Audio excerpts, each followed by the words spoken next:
اللہ سے رو کر مانگنا۔ جو کچھ تم بھی اللہ سے رو کر تڑپ کر مانگتے ہو، دیکھنا ایک دن حقیقت میں تمہارے سامنے ہوگا انشاءاللہ۔ قبولیت کا اشارہ، دعاؤں کا مسلسل تمہارے لبوں کی تسبیح بن جانا اللہ کی طرف سے تمہارے لیے قبولیت کا ایک اشارہ ہے، اور دعائیں مانگتے رہو، اسے اپنے بندے کے اٹھے ہوئے ہاتھوں کی لاج رکھنا آتا ہے۔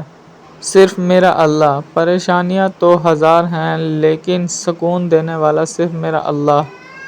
اللہ کو پکارو، اللہ کو پکارو، وہ ٹھیک انہی لوگوں کو وسیلہ بنا دے گا جو تمہارے کام میں رکاوٹ بن رہے ہیں۔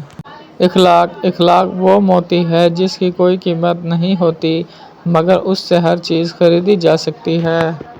بازار سے سب کچھ مل جاتا ہے لیکن ماں جیسی جنت اور باپ جیسا سایہ کبھی نہیں ملتا۔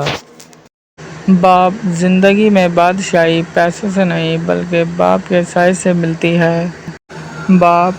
باپ اولاد کے لیے وہاں تک ہاتھ پھیلا دیتا ہے جہاں وہ پاؤں رکھنا بھی پسند نہیں کرتا۔ حضرت علی، کبھی کسی کو دکھ مت دو کیونکہ معافی مانگ لینے پر بھی دل میں درد باقی رہتا ہے، جس طرح دیوار میں سے کیل نکالنے پر سوراخ باقی رہتا ہے۔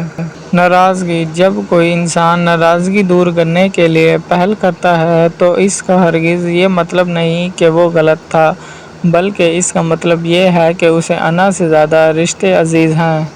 اندرونی غم باہر کی جوانی کھا جاتے ہیں اور لوگ بس پوچھتے آتے ہیں کہ چہرے کا وہ رونق کہاں چلا گیا ہے، لیکن چہرہ پڑھتے نہیں کہ اندرونی غم اس انسان کو کھا رہے ہیں جو انسان کے اندر دبے پڑے ہیں، جس کا کسی سے ذکر بھی نہیں کر پاتا۔